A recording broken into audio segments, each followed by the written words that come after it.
नमस्कार आप सभी को। उम्मीद करता हूँ आप सब बहुत अच्छे से होंगे और करंट अफेयर्स का जो सेशन आपका चल रहा था विधिवत चल भी रहा है और आप लोगों ने ज़्यादातर चीज़ों को रिवाइज भी कर लिया होगा। आप जानते होंगे कि पिछले 2 से 3 दिनों जो आप वीडियो देखे हैं उसमें आपने देखा होगा कि वो क्योंकि पहले की रिकॉर्डेड वीडियो है जब आपका बीपीएससी पहले प्रस्तावित था जो आपका कैंसिल हुआ है, उस दौरान भी बीपीएससी से संबंधित बिहार राज्य से संबंधित कुछ फैक्ट आपको कराए गए थे, कुछ समसामयिक मुद्दे आपको कराए गए थे। तो बीच बीच में जब जो हमारी कक्षाएं हैं वो नहीं हो पाती, जैसे छुट्टियों के चलते बाधित रहती हैं, तो वो वीडियो आपको उपलब्ध करा दी जाती हैं। तो आपकी जिम्मेदारी बनती है कि उसको भी, क्योंकि बहुत सारे छात्र जो हैं हमारे साथ उसके बाद से नए जुड़े हैं, तो आपकी जिम्मेदारी बनती है कि जितना कंटेंट आपको उपलब्ध कराया जाए उसको ईमानदारी के साथ करना है। ठीक है, यदि आपने पहले से कर रखा है तो उससे चीजें आपकी रिवाइज होंगी। तो चलिए सभी एक बार उपस्थित हो जाएं, फिर इस क्लास को, इस चर्चा को हम आगे बढ़ाते हैं। और आज जो है टोटल 20 प्रश्न आपको देखने को मिलेंगे और इस 20 प्रश्नों से मैक्सिमम रिवीजन आपका देखने को मिलेगा। और आपकी जो लाइटिंग का इशू था, ब्राइटनेस का इशू था, उम्मीद करता हूं वॉइस का और ब्राइटनेस का, ये दोनों जो आपके मुद्दे थे, दो बड़े मुद्दे थे आपके, वो सॉल्व हो चुके होंगे क्योंकि उस पर काम किया गया है। और इसी वजह से पिछले 2 दिनों से आपकी कक्षाएं आपको नहीं मिल पाई थी। अभी तक आप में से बहुत सारे लोगों को समस्या होती थी कि किस नंबर पे बात करना है, संस्था से संबंधित कोई जानकारी चाहिए। तो आप देख रहे होंगे कि आपके स्क्रीन के नीचे बॉटम में एक फोन नंबर भी दिख रहा होगा, आजाद बीपीएससी एकेडमी का।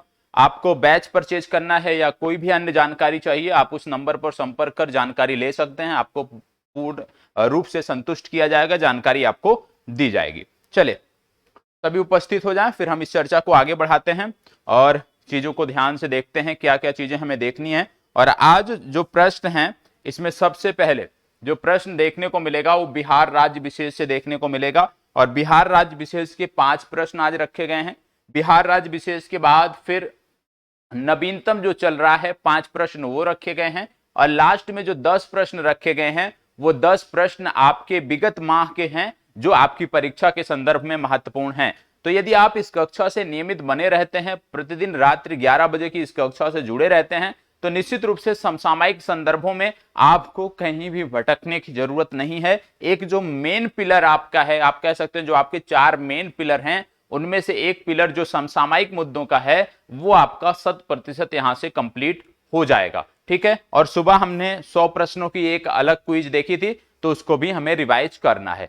यहां पे आप देख रहे होंगे पहला प्रश्न आपके सामने है। ध्यान से पहले प्रश्न को देखना है, पढ़ना है, उसके बाद जवाब देना है। चलिए सबसे पहले प्रश्न को ध्यान से पढ़ना है। क्या बोला जा रहा है इसमें बोला जा रहा है कि पहली महिला, ध्यान दीजिएगा, और ये सारी चीजें आप पढ़ चुके होंगे जहां तक मेरा मानना है। पहली महिला स्वाभिमान बटालियन का मुख्यालय बिहार के किस जिले में है? पहली महिला स्वाभिमान बटालियन का मुख्यालय बिहार के किस जिले में है आपको बताना है। 4 विकल्प आपके सामने है, पश्चिमी चंपारण, पूर्वी चंपारण, सीतामढ़ी या मधुबनी। याद रखिएगा आज जो आपको ये समसामयिक संदर्भों में करंट अफेयर्स कराया जा रहा है, आपकी जिम्मेदारी बनती है कि जब बिहार का करंट अफेयर्स आप नोट करोगे तो ईमानदारी के साथ कैसे नोट करना है, इसको जिलेवार नोट करना है। ठीक है, मतलब जो भी घटनाक्रम है उसको जिलेवार पेज बना लीजिए, जैसे कि मैंने नोट्स बनाने का तरीका आपको बताया है, और उस आधार पर जिलेवार जो है आपको करंट अफेयर्स नोट करने हैं। ठीक है, प्रत्येक दिन बिहार से संबंधित जो भी घटनाक्रम बताया जाए उसको करंट जो आप कह सकते हो जिलेवार सजाना है। बताएं, पहली महिला स्वाभिमान बटालियन का मुख्यालय बिहार के किस जिले में है आपको बताना है। 4 विकल्प आपके सामने दिए हुए हैं, पश्चिमी चंपारण, पूर्वी चंपारण, सीतामढ़ी या मधुबनी। यहां पे बात हो रहा है स्वाभिमान बटालियन का, महिला स्वाभिमान बटालियन का मुख्यालय। तो आपको बता दें कि यह आपको देखने को मिलता है पश्चिमी चंपारण में। पश्चिमी चंपारण में कहां देखने को मिलता है? वाल्मीकि नगर, आपने सुना होगा क्योंकि वाल्मीकि एकमात्र टाइगर रिजर्व भी है बिहार का। ठीक है, तो वाल्मीकि नगर में आपको देखने को मिलता है। वाल्मीकि नगर में कहां देखने को मिलता है? तो याद रखिएगा एक स्थान पड़ता है बगहा। वाल्मीकि नगर टाइगर रिजर्व के अंतर्गत ही आता है बगहा।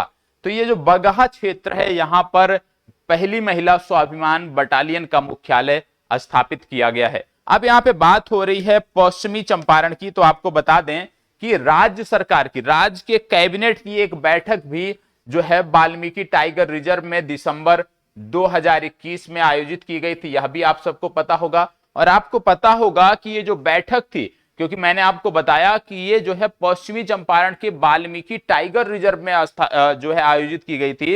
इससे पहले क्या इस प्रकार की बैठक पटना से बाहर आयोजित की गई है? जी हां, ऐसा 3 मौके और आए हैं और ये आपको पता होने चाहिए। कहां कहां आयोजित की जा चुकी है? सबसे पहले आपको पता होना चाहिए कि इस तरह की बैठक सबसे पहले राजगीर में आयोजित की गई है, ठीक है, राजगीर में।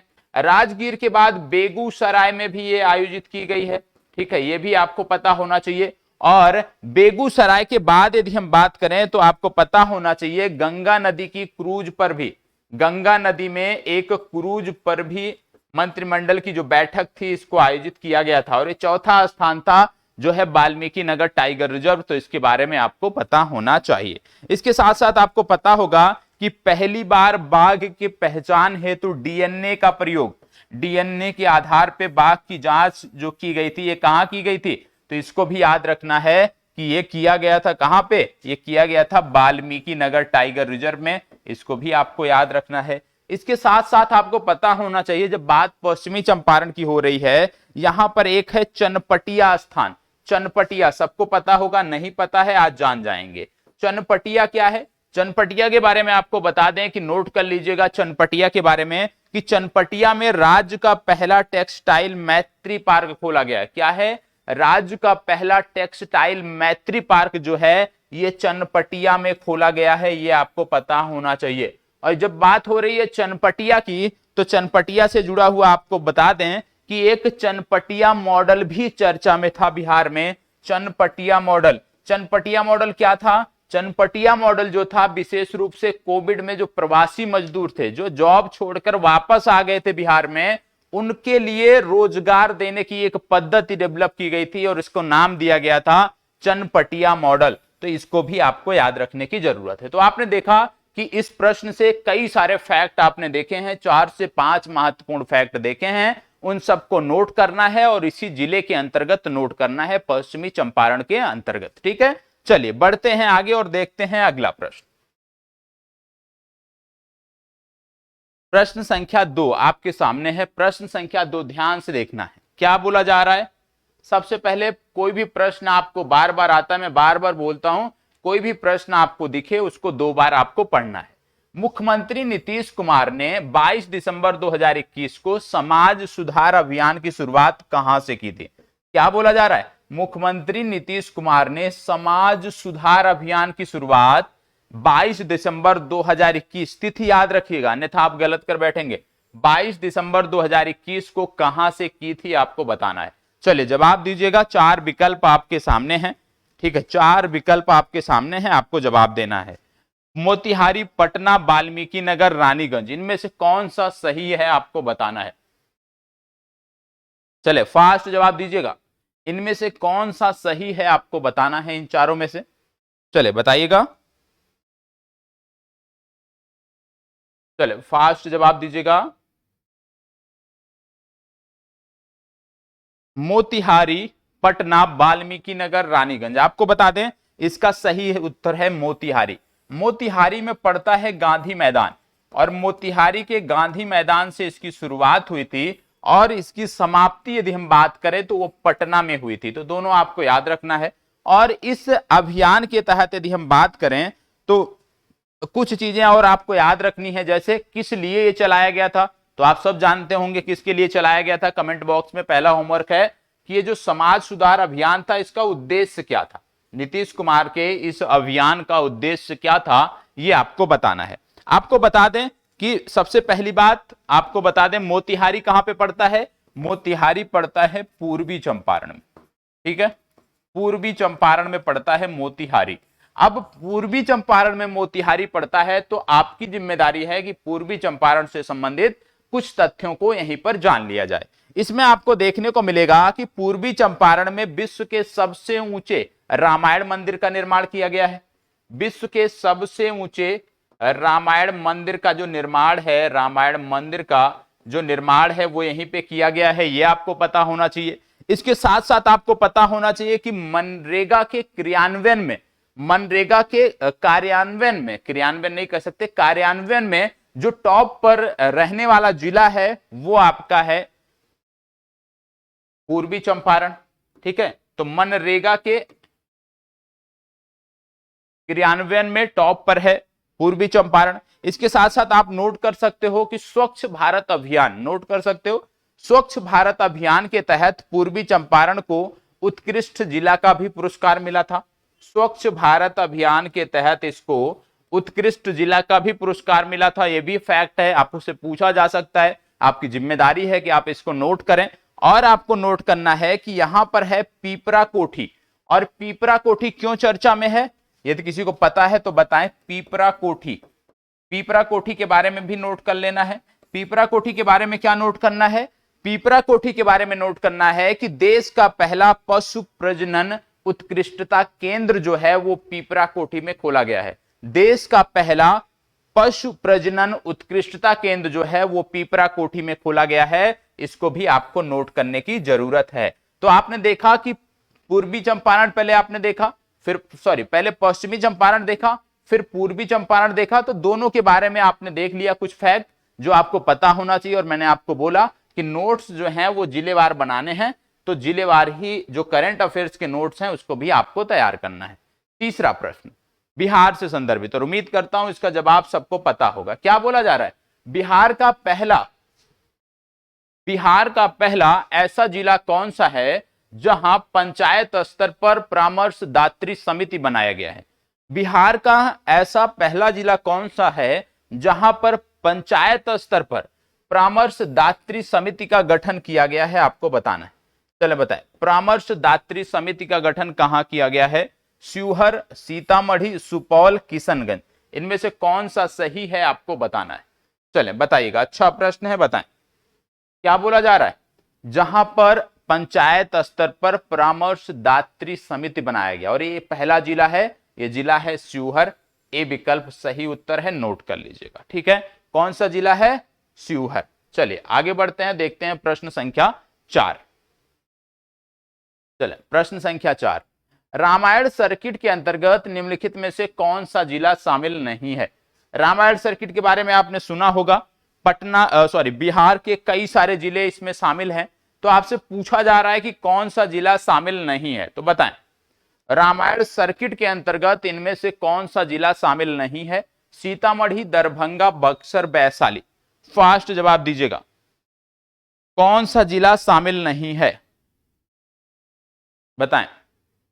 देखो सीतामढ़ी, दरभंगा, बक्सर, यदि इन तीनों की यदि हम बात करें तो आपको पता होगा कि रामायण सर्किट में ये तीनों जिले शामिल हैं, सीतामढ़ी, दरभंगा और बक्सर। शामिल कौन सा नहीं है, यदि इसकी बात हो रही है तो इसका मतलब है वैशाली जो है इसमें शामिल नहीं है। अब सीतामढ़ी की बात हो रही है तो सीतामढ़ी इन दिनों चर्चा में है। क्यों चर्चा में है, क्योंकि बिहार का 18वां जो नगर निगम बना है वो क्या है, वो है सीतामढ़ी। बिहार का 18वां नगर निगम जो है वो है सीतामढ़ी, आपको पता होना चाहिए। माता सीता की सबसे ऊंची प्रतिमा जिसकी आप कह सकते हो ऊंचाई है 251 मीटर, वो यहीं पर स्थापित की गई है, यह भी आपको पता होना चाहिए सीतामढ़ी के संदर्भ में। इसके साथ साथ आपको पता होना चाहिए पुनौरा धाम, अक्सर पूछा जाता है कि पुनौरा धाम किस जिले में है, तो आपको बताना है कि पुनौरा धाम भी जो है ये सीतामढ़ी जिले के अंतर्गत आता है, जो कि रामायण सर्किट एवं प्रसाद योजना जो है इन दोनों में शामिल है। तो ये आपको पता होना चाहिए। ठीक है, चलिए बढ़ते हैं आगे। प्रश्न संख्या 5, बिहार का कौन सा जिला मछली उत्पादन में प्रथम स्थान पे, बताएं बिहार का कौन सा जिला है जो मछली उत्पादन में प्रथम स्थान पर है, आपको बताना है। बताइए बिहार का कौन सा जिला है जो मछली उत्पादन में प्रथम स्थान पर है, फास्ट जवाब देना है, सभी को जवाब देना है। चले बताएं कौन सा जिला है जो प्रथम स्थान पर है। चले फास्ट जवाब, मुजफ्फरपुर, सारण, सिवान, मधुबनी। आपको बता दें प्रधानमंत्री ग्रामीण डिजिटल साक्षरता अभियान, प्रधानमंत्री ग्रामीण डिजिटल साक्षरता अभियान और प्रधानमंत्री ग्रामीण डिजिटल साक्षरता अभियान के तहत भी ये जो जिला था ये टॉप पर था, याद रखना है। प्रधानमंत्री ग्रामीण डिजिटल साक्षरता अभियान के तहत भी ये जिला शीर्ष पर था। और ये बात किसकी हो रही है? बात हो रही है मधुबनी की। तो याद रखना है इसका सही उत्तर क्या है? डी विकल्प मधुबनी इसका सही उत्तर है। और जो फैक्ट मैंने बताया कि प्रधानमंत्री ग्रामीण डिजिटल साक्षरता अभियान, उसको भी आपको याद रखना है। ठीक है, चलिए आगे बढ़ते हैं। अगला प्रश्न फास्ट जवाब दीजिएगा। राष्ट्रीय हथकरघा दिवस प्रत्येक वर्ष निम्नलिखित में से किस दिन मनाया जाता है? क्या बोला जा रहा है? राष्ट्रीय हथकरघा दिवस प्रत्येक वर्ष कब मनाया जाता है, आपको बताना है किस तिथि को मनाया जाता है। फास्ट जवाब दीजिएगा, फास्ट जवाब दीजिएगा। राष्ट्रीय हथकरघा दिवस 4 तिथियां यहां पे दी हुई हैं, 5 अगस्त, 6 अगस्त, 7 अगस्त, 8 अगस्त। आपको बताना है कि इनमें से कौन सा सही है। चले, फास्ट जवाब सभी को देना है, फिर हम आगे बढ़ते हैं। चले पहले जवाब दीजिए। चले, आप जानते होंगे एक मुहिम चलाई गई थी जिसका नाम था स्वदेशी आंदोलन। यदि याद हो आपको, स्वदेशी आंदोलन। और ये जो स्वदेशी आंदोलन था, स्वदेशी आंदोलन, और ये जो स्वदेशी आंदोलन था ये प्रारंभ हुआ था 7 अगस्त को। इसीलिए प्रत्येक वर्ष जो है हम 7 अगस्त को राष्ट्रीय हथकरघा दिवस के रूप में मनाते हैं, क्योंकि स्वदेशी आंदोलन के तहत, स्वदेशी आंदोलन के अंतर्गत खादी को राजनीतिक हथियार के रूप में प्रयुक्त किया गया था। खादी को राजनीतिक हथियार के रूप में प्रयोग किया गया था। यहां पे बात हो रही है खादी की, तो आप जानते हैं ये कपड़ा मंत्रालय के अंतर्गत यदि हम बात करें आता है, तो कपड़ा मंत्री हमारे कौन? कपड़ा मंत्री हमारे कौन है? तो याद रखिएगा वर्तमान समय में पीयूष गोयल, पीयूष गोयल जो हैं ये हमारे कपड़ा मंत्री हैं। ये भी आपको याद रखना है, पीयूष गोयल। पहली बात, इस प्रश्न का सही जवाब क्या है? 7 अगस्त। कपड़ा मंत्री हैं हमारे पीयूष गोयल। आपको पता होगा जैसे किसान रेल चलाई गई थी, ठीक है, जैसे भारत गौरव ट्रेन चलाई गई है, उसी प्रकार से भारत में कई सारी अन्य ट्रेनें भी चलाई गई थी, जिनमें से एक था टेक्सटाइल ट्रेन। ठीक है, टेक्सटाइल ट्रेन। और ये जो टेक्सटाइल ट्रेन, क्योंकि ये जुड़ता है कपड़ा मंत्रालय से, तो ये जो टेक्सटाइल ट्रेन थी अभी हाल ही में 100वीं टेक्सटाइल ट्रेन चलाई गई है, याद रखिएगा। और ये जो 100वीं टेक्सटाइल ट्रेन चलाई गई है ये सूरत से चलाई गई है। ठीक है, सूरत से पश्चिम बंगाल को चलाई गई है। यदि स्थानों के बारे में हम बात करें कि वह स्थान कौन से हैं, तो आप स्थानों को भी नोट कर सकते हैं कि किन 2 स्थानों के बीच चलाई गई है। तो याद रखिएगा पहला स्थान है चलथान। सूरत में जो स्थान है इसका नाम है चलथान, CHALTHAN। चलथान जो स्थान है ये सूरत में पड़ता है। और पश्चिम बंगाल में जो स्थान है उसको बोलते हैं सांकराइल। ठीक है, उसको बोलते हैं सांकराइल, SANKRAIL। ठीक है, सांकराइल इसको बोलते हैं, ये आपको पता होना चाहिए। तो याद रखिएगा 100वीं टेक्सटाइल ट्रेन सूरत से पश्चिम बंगाल को कनेक्ट करती है। स्थान की बात करें जो चलथान को सांकराइल स्थान से जोड़ती है, ये आपको पता होना चाहिए, महत्वपूर्ण है। इसके साथ साथ आप जानते होंगे कि एक योजना भी चल रही है जिसके बारे में मैंने आपको बताया था, linking textile with tourism. Linking textile with tourism. ठीक है, लिंकिंग टेक्सटाइल विद टूरिज्म के बारे में मैंने आपको बताया था। आपको याद होगा मैंने 8 जो है वो गांवों के बारे में बताया था। और ये जो 8 गांव थे ये क्या थे? ये 8 गांव शिल्प गांव थे। याद करिए आप, 8 शिल्प गांवों के बारे में मैंने आपको बताया था। और आज उन्हीं गांवों के बारे में आपको लिखना होमवर्क है। होमवर्क है कि ये 8 शिल्प गांव कौन कौन से हैं, किस किस राज्य में पड़ते हैं, ये आपको बताना है। तो लिंकिंग टेक्सटाइल विद टूरिज्म के अंतर्गत 8 शिल्प गांव पूरे भारत में विकसित किए गए हैं। और आने वाले दिनों में 7 PM मित्र पार्क भी बनाए जाएंगे, ये भी याद रखना है। 7 PM मित्र पार्क भी इसके अंतर्गत बनाए जाएंगे। हालांकि अभी स्थानों का उल्लेख नहीं हुआ है, सिर्फ संख्या बताई गई है कि 7 PM मित्र पार्क बनाए जाएंगे। तो आपको यह भी याद रखने की जरूरत है। तो 8 शिल्प गांव कौन कौन से हैं? पूर्व की कक्षा में बताया गया है, तो ईमानदारी के साथ इन 8 गांवों को आप कमेंट बॉक्स में लिखेंगे।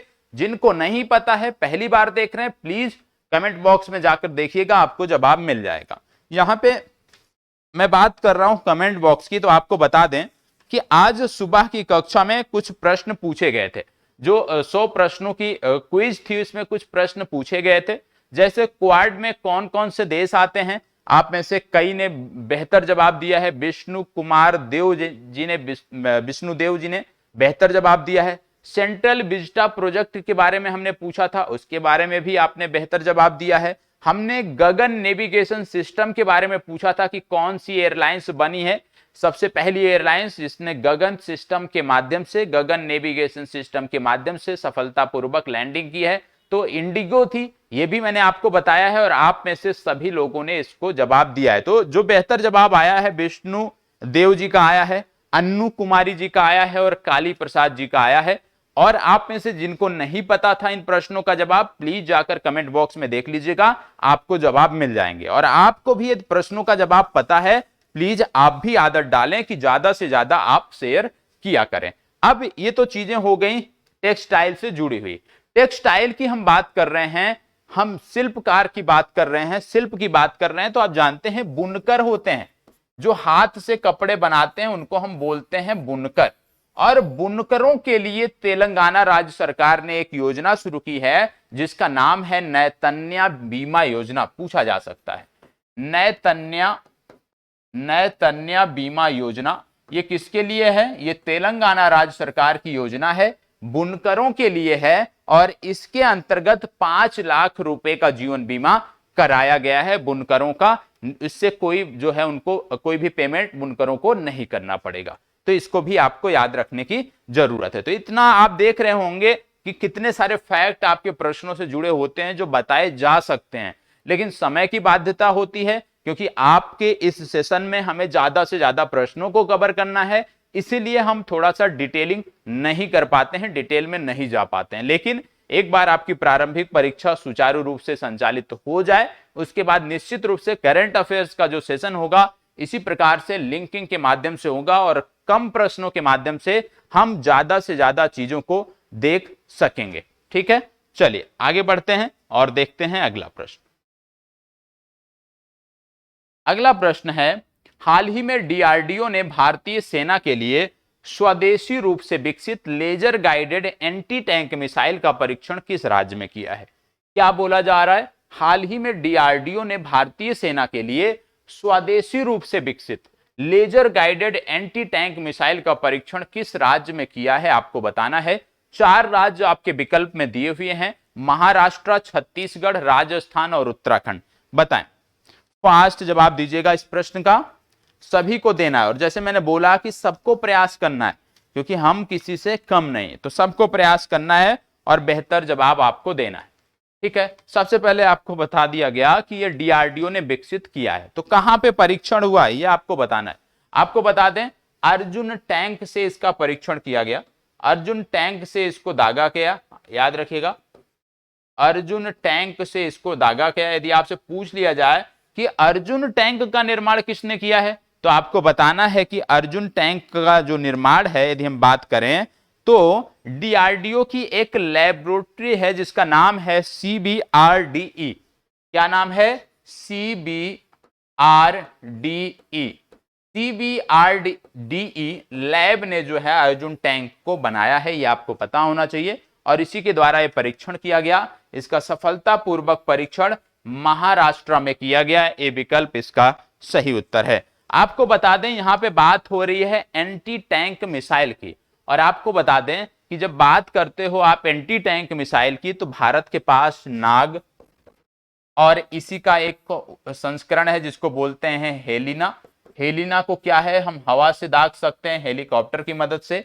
और इसी के साथ साथ हेलिना के साथ साथ संत भी हमने डेवलप किया था, संत को भी हम हेलीकॉप्टरों से दाग सकते हैं, ये भी आपको पता होना चाहिए। तो नाग हो गया, हेलिना हो गया, संत हो गया, ये सभी के सभी क्या हैं? एंटी टैंक मिसाइल है, ये आपको पता होना चाहिए। जैसे कि हेलिना और संत की जब बात करते हैं, इसको हम हवा से दाग सकते हैं, हेलीकॉप्टर से दाग सकते हैं, इनकी थोड़ी सी मारक क्षमता ज्यादा होती है। ज्यादा दूरी तक ये मार कर सकती हैं, और जो नाग है इसको हम थल से ही जो है दाग सकते हैं। ठीक है, ये आपको पता होना चाहिए। आपको पता होगा पिछले दिनों डीआरडीओ ने एक हीट डेवलप किया था जिसका नाम रखा था इन्होंने अभ्यास। यदि आपसे पूछ लिया जाए अभ्यास को डीआरडीओ की किस लैब ने बनाया है, अभ्यास को डीआरडीओ की किस लैबोरेटरी ने बनाया है, तो आपको जवाब देना है। ये आपका होमवर्क है कि अभ्यास को डीआरडीओ की किस लैब ने बनाया है। ये आपका अभ्यास प्रश्न है, नोट कर लीजिएगा, अनिवार्य रूप से सभी को जवाब देना है। ठीक है, नहीं पता है तो मैं आपको बताऊंगा। इतना बता देता हूं कि ये जो लैब है ये बेंगलुरु में स्थित है। ये बेंगलुरु में स्थित है, और बेंगलुरु में स्थित किस लैबोरेटरी ने इसको डेवलप किया है ये आप सभी को कमेंट बॉक्स में बताना है। इसके साथ साथ आप देख रहे होंगे कि यहां पे राजस्थान भी विकल्प में दिया हुआ है। ठीक है, आप जानते होंगे कि अभी हाल ही में भारत में नए राष्ट्रपति और नए उपराष्ट्रपति जो है ये पदासीन हुए हैं, राष्ट्रपति और उपराष्ट्रपति। ठीक है, राष्ट्रपति की यदि हम बात करें तो इनका यदि क्रम आपसे पूछ लिया जाए तो राष्ट्रपति के क्रम की जब बात करते हैं तो आपको पता होना चाहिए 15वें नंबर के राष्ट्रपति हैं। ठीक है, द्रौपदी मुर्मू 15वें नंबर की राष्ट्रपति हैं। यदि उपराष्ट्रपति की बात कर लिया जाए तो इनका क्रम 14वें नंबर का है। क्रम अक्सर पूछा जाता है तो क्रम पहली बात याद होना चाहिए। द्रौपदी मुर्मू के बारे में आपसे पूछा जा सकता है कि ये किस ट्राइब की हैं, तो याद रखिएगा ये संथाल ट्राइब की हैं। किस ट्राइब की महिला हैं? संथाल ट्राइब की महिला हैं, और इनका संबंध कहां से है? उड़ीसा से है। याद रखिएगा, आपकी परीक्षा में निश्चित रूप से संथाल ट्राइब से संबंधित प्रश्न अवश्य देखने को मिलेगा, चाहे संथाल विद्रोह ही पूछ लिया जाए लेकिन अवश्य देखने को मिलेगा, याद रखिएगा। तो संथाल विद्रोह जाकर अच्छे से पढ़ लेना है। दूसरी बात, उपराष्ट्रपति के बारे में बात हो रही है तो आपको पता होगा कि जो आज उपराष्ट्रपति के पद पर आसीन हुए हैं ये पहले पश्चिम बंगाल के क्या थे? पश्चिम बंगाल के गवर्नर थे। और आज जो पश्चिम बंगाल के गवर्नर हैं वो कौन है? वो मणिपुर के जो गवर्नर थे जिनका नाम था ला गणेशन, उन्होंने इसका अतिरिक्त प्रभार लिया है। और जो उपराष्ट्रपति हैं इनका संबंध कहां से है? इनका संबंध है राजस्थान से, राजस्थान के झुंझुनू से है। याद रखिएगा, राजस्थान के झुंझुनू से इनका संबंध है, इसीलिए मैंने राजस्थान से जोड़कर इनके बारे में आपको बताया था। ठीक है, इसके साथ साथ आपसे यदि प्रश्न पूछ लिया जाए कि भारत में कितने उपराष्ट्रपति हुए हैं जिन्होंने 10 वर्षों का कार्यकाल पूरा किया, मतलब 10 वर्ष या इससे ज्यादा समय तक उपराष्ट्रपति के पद पर आसीन रहे हैं, तो भारत के इतिहास में सिर्फ 2 उपराष्ट्रपति ऐसे हुए हैं जो 10 वर्ष या 10 वर्ष से ज्यादा का कार्यकाल संभाले हैं, जिनमें पहला नाम आता है डॉक्टर सर्वपल्ली राधाकृष्णन का और दूसरा नाम आता है हामिद अंसारी का। तो दोनों नाम आपको पता होना चाहिए। ठीक है, इसके साथ साथ राष्ट्रपति की बात हो रही है तो आपको बता दें कि राष्ट्रपति ने ही अभी हाल ही में हमारे नए चीफ जस्टिस को अपॉइंटमेंट किया है जिनका नाम है जस्टिस उदय उमेश ललित। क्या नाम है? जस्टिस उदय उमेश ललित, इनका नाम आपको याद रखना है, जस्टिस उदय उमेश ललित। ये हमारे मुख्य न्यायाधीश होंगे। और जब मुख्य न्यायाधीश की बात करते हैं तो आपको पता होगा कि सर्वोच्च न्यायालय में जो न्यायाधीशों की अधिकतम संख्या है वो मुख्य न्यायाधीश को लेकर कुल हो सकती है 34। ठीक है, ये आपको पता होना चाहिए। दूसरी बात, जो सर्वोच्च न्यायालय के न्यायाधीश होते हैं उनके आप कह सकते हो कि अधिकतम आयु सीमा उनके लिए क्या है? वो है 65 वर्ष। और जो नए हमारे चीफ जस्टिस बने हैं इनकी आज की तिथि में जो आयु है वो है 64 वर्ष। और इनका जो कार्यकाल है बहुत सीमित है। नवंबर माह में इनका जो अपर एज सीमा है, उम्र सीमा है, ऊपरी उम्र सीमा, वो समाप्त होगी। मतलब नवंबर के बाद हमें पुनः मुख्य आप कह सकते हो नए कोई मुख्य न्यायाधीश के पद पर आसीन होंगे। तो इनका कार्यकाल सिर्फ नवंबर तक का है, मात्र कुछ महीनों का है, तो इनको तब तक के लिए याद रखना है। ठीक है, इसके साथ साथ यहाँ पे छत्तीसगढ़ भी विकल्प में दिया हुआ है। छत्तीसगढ़ के बारे में एक फैक्ट याद रखिएगा, पूर्व में मैंने आपको बताया था हसदेव के जंगल, हसदेव के वन, और हसदेव के जो वन थे वहां पर केंद्र सरकार ने खनन की अनुमति दे दी थी, लेकिन राज्य सरकार ने एक विधेयक पारित कर ये बोला है कि हम किसी भी कीमत पर यहाँ पे खनन नहीं होने देंगे, क्योंकि वहां पर बहुत सारी पर्यावरणीय चिंताएं हैं। क्योंकि वहां पे धान की खेती बहुत अच्छी होती है, बहुत अच्छी फसल होती है आसपास के क्षेत्रों में।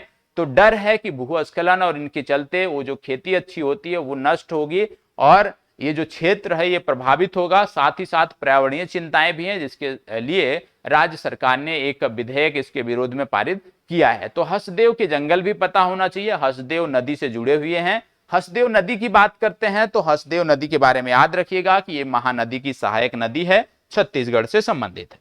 ठीक है, चलिए आगे बढ़ते हैं और देखते हैं अगला प्रश्न। हाल ही में किस देश के राष्ट्रपति ने विश्व शांति आयोग के गठन की योजना बनाई है? विश्व शांति आयोग के गठन की योजना किस देश के राष्ट्रपति ने बनाई है, आपको बताना है। चलिए फास्ट जवाब दीजिएगा, फास्ट जवाब दीजिएगा। देखो इसका उत्तर है मैक्सिको। मैक्सिको के राष्ट्रपति ने यह योजना बनाई है, इसको बताइए। हाल ही में किस राज्य सरकार ने समुद्र तट की सुरक्षा के लिए, यहां पे कुछ टर्म है जो मिसिंग है, उसको मैं आपको बता देता हूं। ठीक है, 1 मिनट का समय लूंगा। देखो यहां पे है NIOT, क्या दिया है यहां पे? NIOT से समझौता किया है, बताएं। NIOT से समझौता किया है, बताएं वो कौन सी राज्य सरकार है जिसने अपने तटों की सुरक्षा के लिए NIOT से समझौता किया है, आपको बताना है। चले बताएं, फास्ट जवाब दीजिएगा। NIOT से किसने समझौता किया है? फास्ट जवाब दीजिए। NIOT से किसने समझौता किया है, किस राज्य सरकार ने किया है, आपको बताना है। NIOT का मतलब होता है national institute of ocean technology. NIOT का क्या मतलब है? National institute of ocean technology. तो आपसे ऐसे भी पूछा जा सकता है किस राज्य सरकार ने national institute of ocean technology से समझौता किया है अपने तटों को सुरक्षित रखने के लिए, तो ये आपको बताना है। चले बताएं, इसका सही जवाब है उड़ीसा। ठीक है, सी विकल्प इसका सही जवाब है, नोट कर लीजिएगा। और आप जानते हैं उड़ीसा को राष्ट्रीय MSME पुरस्कार, MSME पुरस्कार 2022 की जब बात आएगी तो वहां पे टॉप पर इसको जो पुरस्कार दिया गया ये आपको पता होना चाहिए। राष्ट्रीय MSME पुरस्कार 2022 में उड़ीसा राज्य टॉप पर रहा था। एक पुस्तक था लॉकडाउन लिरिक्स, लॉकडाउन लिरिक्स नामक पुस्तक का विमोचन जो है उड़ीसा के मुख्यमंत्री नवीन पटनायक जी ने किया था, वह भी आपको याद रखने की जरूरत है। इसको बताएं, किस राज्य केंद्र शासित प्रदेश में हाल ही में ग्राम रक्षा गार्ड योजना 2022 लागू की गई है? ग्राम रक्षा गार्ड योजना 2022 कहां लागू की गई है, आपको बताना है। क्या बोला जा रहा है? ग्राम रक्षा गार्ड योजना, बताएं। ग्राम रक्षा गार्ड योजना 2022 कहां लागू की गई है? चलिए फास्ट जवाब दीजिएगा। ग्राम रक्षा गार्ड योजना 2022 कहां लागू की गई है? चले देखो, आपको पता होगा मैंने आपको बोला था देश की पहली कार्बन न्यूट्रल पंचायत, देश की पहली कार्बन न्यूट्रल पंचायत मैंने आपको बताया था पल्ली पंचायत। और पल्ली पंचायत का संबंध कहां से था? जम्मू कश्मीर से था। तो इसका सही उत्तर क्या हो जाएगा? जम्मू कश्मीर इसका सही उत्तर हो जाएगा। आपको पता होगा यहां पर एक नई जल विद्युत परियोजना बन रही है जिसका नाम है क्वार जल विद्युत परियोजना। याद रखिएगा, क्वार, क्वार जल विद्युत परियोजना जो है वो यहीं पे बन रही है, ये भी आपको पता होना चाहिए। ठीक है, किस नदी पर बन रही है पूछ लिया जाए तो आपको बताना है क्वार जल विद्युत परियोजना चिनाब नदी पर बन रही है। ठीक है, चले आगे बढ़ते हैं, इसको बताएं। देखो यहां पे क्या है ना कि दो प्रश्न एक साथ कर दिए गए हैं, ध्यान रखिएगा, थोड़ा सा टाइपिंग में एरर है। प्रश्न आपका यहां से शुरू होता है। क्या बोला जा रहा है प्रश्न में? हाल ही में केंद्रीय कृषि एवं सहकारिता मंत्री ने पूर्वोत्तर के किस राज्य में केंद्रीय गृह, यार यहाँ पे कृषि नहीं है, ये गृह है, एवं सहकारिता मंत्री ने पूर्वोत्तर के किस राज्य में नेशनल फॉरेंसिक साइंस यूनिवर्सिटी के नए कैंपस का शिलान्यास किया? बताएं, फास्ट जवाब दीजिएगा, कहां पे किया गया? आपको बता दें, ये जो राज्य है यहां पे कुछ वाइल्ड लाइफ सेंचुरी है जो आपको पता होना चाहिए, जैसे रोवा, गुमती, रोवा हो गया, गुमती हो गया, तृष्णा हो गया और सिपाही जला हो गया। ये कुछ वाइल्ड लाइफ सेंचुरी हैं जो आपको पता होना चाहिए, लेकिन रोवा, गुमती और तृष्णा ये महत्वपूर्ण है, ये तीनों पता होना चाहिए। और ये तीनों वाइल्ड लाइफ सेंचुरी की जब हम बात करते हैं तो ये देखने को मिलते हैं त्रिपुरा में। आप जानते हैं त्रिपुरा के मुख्यमंत्री कौन है? मानिक साहा। ठीक है, तो इसका सही जवाब आपका हो जाएगा त्रिपुरा। चलिए बढ़ते हैं आगे। प्रश्न संख्या 12, हाल ही में चर्चा में रहा मेदारम जतारा उत्सव। अच्छा प्रश्न है, मेदारम जतारा उत्सव किस राज्य में मनाया गया? मेदारम जतारा उत्सव किस राज्य में मनाया गया, आपको बताना है। चले बताएं। अच्छा प्रश्न है, अच्छा प्रश्न है, पूछा जा सकता है, क्योंकि यह एशिया का सबसे बड़ा द्विवार्षिक जनजातीय उत्सव है। एशिया का सबसे बड़ा द्विवार्षिक जनजातीय उत्सव है और ये पूछा जा सकता है, महत्वपूर्ण है। ठीक है, चले बताएं कहां पे मनाया गया? क्या बोला जा रहा है? मेदारम जतारा। और मेदारम जतारा की बात करें, ये तेलंगाना में मनाया गया। कहां पे मनाया गया? तेलंगाना में मनाया गया। ये विकल्प आपका सही उत्तर है। ठीक है, चलिए आगे बढ़ते हैं। हाल ही में चर्चा में रही अटल टनल किस दर्रे से होकर गुजरती है? चले, तो आपने पढ़ लिया होगा, बहुत पढ़ा होगा, बताएं। हाल ही में चर्चा में रही अटल टनल किस दर्रे से होकर गुजरती है? बताएं। हाल ही में चर्चा में रही अटल टनल किस दर्रे से होकर गुजरती है?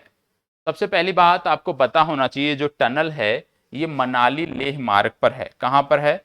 मनाली लेह मार्ग पर आपको देखने को मिलती है। मनाली लेह मार्ग पर आपको देखने को मिलती है। इसकी लंबाई आपसे पूछी जा सकती है, तो लंबाई आपको याद रखना है 9.02 किलोमीटर, ये आपको याद रखना है। दर्रा आपसे पूछा जा रहा है तो आपको बता दें, दर्रा है रोहतांग दर्रा। तो इसका सही उत्तर क्या हो जाएगा? इसका सही उत्तर हो जाएगा ए विकल्प, रोहतांग दर्रा, ये आपको पता होना चाहिए।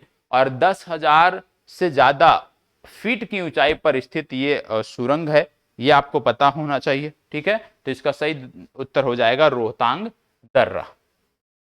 चलिए आगे बढ़ते हैं, इसको बताएं। निम्नलिखित में से भारत के किस राज्य में सर्वाधिक रामसर साइट देखने को मिलते हैं?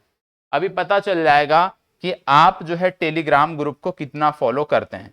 आप किसी भी टेलीग्राम ग्रुप से जुड़े हो, ठीक है, कुलिंदर सिंह यादव टेलीग्राम ग्रुप से जुड़े हो या आजाद बीपीएससी टेलीग्राम ग्रुप से जुड़े हो, प्रत्येक में ये शेयर की गई है। बताएं, मैंने आपको शेयर किया था 2 दिन पूर्व, और जितने नए रामसर साइट बने हैं सबके बारे में मैंने आपको बताया था। उसमें क्रम से सबके नाम लिखे हुए थे और चित्रों के माध्यम से भी ये शेयर किए गए थे। और हमें उम्मीद है कि आपने उसको ध्यान से पढ़ा अवश्य होगा। नहीं पढ़ा है, आज जाकर पढ़िएगा। और आज आपका दूसरा या तीसरा होमवर्क है कि ये जो नवीनतम रामसर साइट हैं इनके बारे में आप हमें कमेंट बॉक्स में बताओगे। ये जो नवीनतम रामसर साइट हैं इनको आप कमेंट बॉक्स में बताओगे कि किस राज्य में कौन सा है। मैंने बहुत डिटेल में आपको सबके नाम, राज्यों के नाम, ये मैंने आपको शेयर किया है, जाकर टेलीग्राम ग्रुप पर अवश्य देखना है। लेकिन सबसे पहले बताइए कि आज की तिथि में यदि हम बात करें तो सर्वाधिक रामसर साइट कहां पर देखने को मिलते हैं? चले बताएं, फास्ट जवाब। देखो, अभी तक यदि हम जो लेटेस्ट है उसको छोड़ दें तो अभी तक टॉप पे था यूपी, लेकिन अब कौन से हो गया है? अब हो गया है तमिलनाडु। तो सबसे ज्यादा रामसर साइट आज की तिथि में यदि हम बात करें तो तमिलनाडु पर देखने को मिलते हैं, और उसके बाद नाम आता है उत्तर प्रदेश का। तो याद रखिएगा, सबसे ज्यादा रामसर साइट तमिलनाडु में है। कितने हैं यह भी बताना है, साथ ही साथ जो नवीनतम रामसर साइट है उनके बारे में भी आपको अनिवार्य रूप से जवाब देना है। ठीक है, चलिए आगे बढ़ते हैं, इसको बताएं। हाल ही में केंद्रीय गृह मंत्री ने किस राज्य केंद्र शासित प्रदेश में देश का पहला जिला सुशासन सूचकांक जारी किया? देश का पहला जिला सुशासन सूचकांक कहां जारी किया गया, आपको बताना है। फास्ट जवाब दीजिएगा। देश का पहला जिला सुशासन सूचकांक कहां से जारी किया गया? फास्ट जवाब दीजिएगा। देखो ये जो सूचकांक है ये जारी किया गया जम्मू कश्मीर से, और जम्मू जो जिला है वो इसमें टॉप पर रहा है। जम्मू जिला इसमें टॉप पर रहा है, ये आपको पता होना चाहिए। ठीक है, चले आगे बढ़ते हैं, इसको बताएं। भारत वन स्थिति रिपोर्ट 2021 के अनुसार निम्नलिखित में से किस राज्य के वनावरण में सर्वाधिक वृद्धि देखने को मिली है? क्या पूछा जा रहा है? किस राज्य के वनावरण में सर्वाधिक वृद्धि देखने को मिली है, ये आपसे पूछा जा रहा है। तो बताइए कौन सा राज्य है जिसके वनावरण में सर्वाधिक वृद्धि देखने को मिली है? तीन प्रकार के प्रश्न बनते हैं। एक, सर्वाधिक वृद्धि कहां पे देखने को मिली है। एक, प्रतिशत के रूप में सर्वाधिक वनावरण कहां पे है। दूसरा पूछा जाता है कि क्षेत्रफल की दृष्टि से सर्वाधिक वनावरण कहां पर हैं। तो यदि हम बात करें कि वनावरण प्रतिशत के मामले में कौन सा राज्य टॉप पर है, तो सबसे पहले आता है मिजोरम। ठीक है, मिजोरम जो है ये वनावरण प्रतिशत के मामले पर टॉप पर है। यदि आपसे पूछ लिया जाए वनावरण क्षेत्रफल के मामले में भारत का कौन सा राज्य टॉप पर है, तो आपको बताना है क्षेत्रफल की दृष्टि से सबसे ज्यादा सर्वाधिक वनावरण वाला जो राज्य है वो आपका आता है मध्य प्रदेश। ठीक है, मध्य प्रदेश।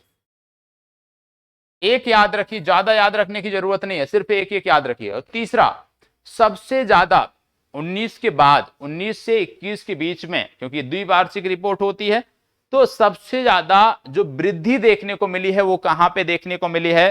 तो याद रखिएगा सबसे ज्यादा जो वृद्धि है वो देखने को मिली है आंध्र प्रदेश में। कहां पे देखने को मिली है? वनों में सर्वाधिक वृद्धि देखने को मिली है आंध्र प्रदेश में, इसके बाद तेलंगाना में, और तेलंगाना के बाद फिर देखने को मिलती है ओडिशा में। तो याद रखना ये चीजें, तीनों फैक्ट आपको याद रखने हैं। चलिए आगे बढ़ते हैं। देखो कहीं पर भी यदि त्रुटि होती है, हो सकती है मेरे से भी गलती हो सकती है, और आपको लगता है ये गलत है, तो आपको कमेंट बॉक्स में अवश्य शेयर करना चाहिए, बताना चाहिए। ठीक है, इसको बताएं। हाल ही में कहां पर केंद्रीय गृह एवं सहकारिता मंत्री ने बेस्ट टू वेल्थ अवधारणा पर बनाए गए भारत दर्शन पार्क का उद्घाटन किया? भारत दर्शन पार्क का उद्घाटन कहां किया गया, यह आपसे पूछा जा रहा है। भारत दर्शन पार्क का उद्घाटन कहां किया गया जो कि बेस्ट टू वेल्थ अवधारणा पर बनाया गया है, यह आपको बताना है। यहां पे 4 विकल्प आपके दिए हुए हैं, इन चारों में से सही का चुनाव करना है। बताएं, नई दिल्ली, गांधीनगर, कोयम्बटूर या अगरतला? चलिए फास्ट जवाब दीजिएगा, इन चारों में से सही कौन सा होगा आपको बताना है। नई दिल्ली, गांधीनगर, कोयम्बटूर, अगरतला? देखो इसका सही उत्तर है नई दिल्ली। ठीक है, चलिए आगे बढ़ते हैं। प्रश्न संख्या 18, पूर्वोत्तर क्षेत्र के लिए नौवीं, ये 9G लिखा है, ये है 9th या 9वीं, हिंदी में बात कर लीजिए, ये लिखा है 9वीं बात हो रही। ठीक है, पूर्वोत्तर क्षेत्र के लिए 9वीं अंतरराष्ट्रीय पर्यटन मार्ट, मार्च नहीं है ये मार्ट है। ठीक है, मार्ट 2021 कहां आयोजित किया गया? पर्यटन मार्ट 2021 कहां आयोजित किया गया? पूर्वोत्तर क्षेत्र के लिए, याद रखिएगा बात हो रही है पूर्वोत्तर क्षेत्र के लिए, तो कहां आयोजित किया गया है आपको बताना। चलिए बताएं। नागालैंड, मणिपुर, त्रिपुरा, मेघालय? नागालैंड, मणिपुर, त्रिपुरा, मेघालय? देखो इसका सही उत्तर है नागालैंड। नागालैंड की राजधानी कोहिमा में इसका आयोजन किया गया। ठीक है, चलिए आगे बढ़ते हैं। प्रश्न संख्या 19, इसको बताएं। नीति आयोग द्वारा जारी पहले एसडीजी शहरी सूचकांक और डैशबोर्ड में किस शहर को शीर्ष स्थान प्राप्त हुआ? बताएं, क्या बोला जा रहा है? नीति आयोग द्वारा जारी पहले एसडीजी शहरी सूचकांक और डैशबोर्ड में किस शहर को शीर्ष स्थान प्राप्त हुआ? 4 शहर दिए हैं, शिमला, गांधीनगर, देहरादून, लखनऊ। शिमला, गांधीनगर, देहरादून, लखनऊ, इनमें से कौन सा सही है आपको बताना है। चलिए जवाब दीजिएगा, इनमें से कौन सा सही है आपको बताना है। फास्ट जवाब देना है, सभी को देना है। चलें, देखो इसका सही जवाब है शिमला, ए विकल्प सही उत्तर है। आज का अभ्यास प्रश्न, विंग्स इंडिया 2022 का आयोजन कहां किया गया? क्या बोला जा रहा है? बिंग से इंडिया 2022 का आयोजन कहां किया गया? 4 विकल्प हैं आपके पास, हैदराबाद, बेंगलुरु, तिरुवनंतपुरम और लखनऊ। इन चारों में से आपको जवाब देना है। जो भी सही उत्तर है वो आप कमेंट बॉक्स में इस वीडियो के समाप्त होने के बाद आप हमें शेयर करेंगे। एक बार फिर से बता रहा हूं कि जो भी होमवर्क है प्लीज शेयर किया करें। आप में से बहुत सारे छात्र बहुत अच्छा जवाब दे रहे हैं, बेहतर जवाब दे रहे हैं, बड़ी खुशी होती है। और आपको भी अपनी तरफ से प्रयास करना चाहिए। और करंट अफेयर्स की जो ये सीरीज प्रारंभ हुई है, अब प्रत्येक, जैसे कि मैंने बोल दिया कि प्रत्येक दिन जो भी सीरीज आपकी होगी, प्रश्नों की सीरीज, रिवीजन की सीरीज, उसके जो आप कह सकते हो पीडीएफ है वो आपको प्रदान की जाएगी। पीडीएफ आपको प्रत्येक दिन दी जाएगी। तो साथ ही साथ पीडीएफ कहाँ मिलेगी? ऐप में मिल जाती है, टेलीग्राम ग्रुप में मिल जाती है, तो दोनों जगहों पे मिल जाती है। आप कहीं से भी जाके डाउनलोड कर सकते हैं। लेकिन याद रखिएगा डेली का डेली कर लीजिए, क्योंकि बाद में कोई जिम्मेदारी नहीं है। ठीक है, कि आप 1 महीने बाद देखो, 2 महीने बाद देखो, 6 महीने बाद देखो, फिर आप पीडीएफ की मांग करो, तो ये उचित नहीं है। तो अगर आप समय में देखते हो तो ठीक है, अन्यथा आपको स्वयं से इसकी व्यवस्था करनी पड़ेगी।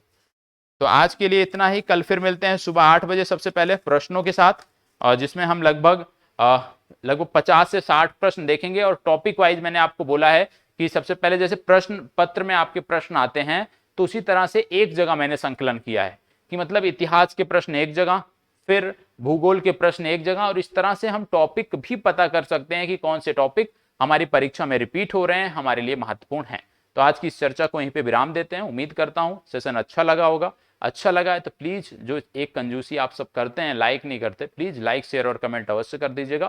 फिर मिलेंगे कल रात्रि 11 बजे करंट अफेयर्स की सेशन में, और उससे पहले सुबह 8 बजे जो विगत वर्षों के प्रश्नों की सीरीज है उस सेशन में। तब तक के लिए इसी प्रकार हमारे साथ बने रहें। धन्यवाद। और हाँ, एक चीज और, आप में से कोई एक हमारे भाई हैं, वो कमेंट कर रहे हैं बैच को लेकर कि एडमिशन लेना है। ठीक है, आपको मैंने कमेंट किया है कि आप वहां पे जवाब दीजिए। आप में से बहुत सारे 2 से 3 लोगों ने बैच परचेज करना है, आपने बोला था नंबर शेयर करें, मैंने आपसे आपका नंबर मांगा है, आप हमें उपलब्ध करा दीजिए।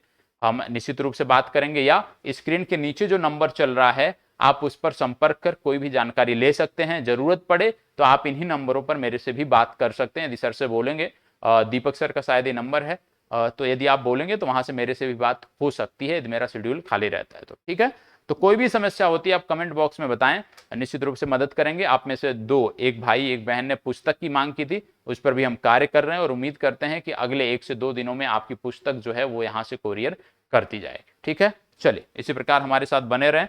धन्यवाद, बहुत बहुत आभार।